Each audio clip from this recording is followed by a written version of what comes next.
ఇంకా నుండి రచ్చ రచ్చ అయిపోతే హైదరాబాద్ దగ్గర తెలంగాణ మొత్తం దడదడలు అయిపోతే జై కేసీఆర్, జై జగన్మోహన్ రెడ్డి. కేక జగన్మోహన్ రెడ్డి నిజంగా హైదరాబాద్ లో రావడం అనేది చాలా ఉంది. ఎవడైతే జగన్మోహన్ రెడ్డి ఇన్ని రోజులు పారిపోయాడు, ఏమి చేయలేడు, దాక్కున్నాడేమో, పండగ అక్కడ చేసుకుంటున్నాడేమో, ఎక్కడ చేసుకుంటున్నాడు, ప్రతి ఒక్కరు చించుకున్నాడు. హైదరాబాద్ వస్తున్నాడు, దమ్ముంటే కాసుకుంటారా హైదరాబాద్ వచ్చిన తర్వాత అన్న ఎంట్రీ కూడా మీరేం పీకలేరని చెప్పి నేను మనస్ఫూర్తిగా చెప్తున్నా. అసలు నిజంగా ఒక్కసారి వచ్చినందుకే తెలంగాణ కూడా తెలంగాణ ఆంధ్ర అనిపించేంత ఫైర్ అనిపించింది. కాబట్టి ఇంకా మొత్తం లోటస్ పాండ్ లో హైదరాబాద్ లో ఉంటాడు జగన్ అన్న. ప్రతి ఒక్క రోజైనా సరే జగన్ చూడటానికి మేము మొత్తం కంపల్సరీ వెళ్తూనే ఉంటా.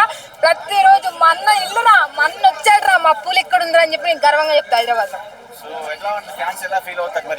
ఫ్యాన్సా ఫుల్ హ్యాపీ అన్న నిజంగా.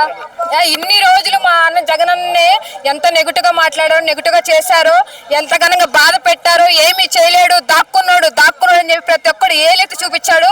దమ్ముంటే కాసుకుంటారు హైదరాబాద్ వస్తున్నాడు. ఏం పిక్కుంటారో పిక్కోండి మా జగన్ అన్నే. నేను చెప్తున్నా, అభిమానంగా చెప్తున్నా. ఇంకా నుండి రచ్చ రచ్చ అయిపోతే హైదరాబాద్ దగ్గర తెలంగాణ మొత్తం దడదడలు అయిపోతే జై కేసీఆర్, జై జగన్మోహన్ రెడ్డి.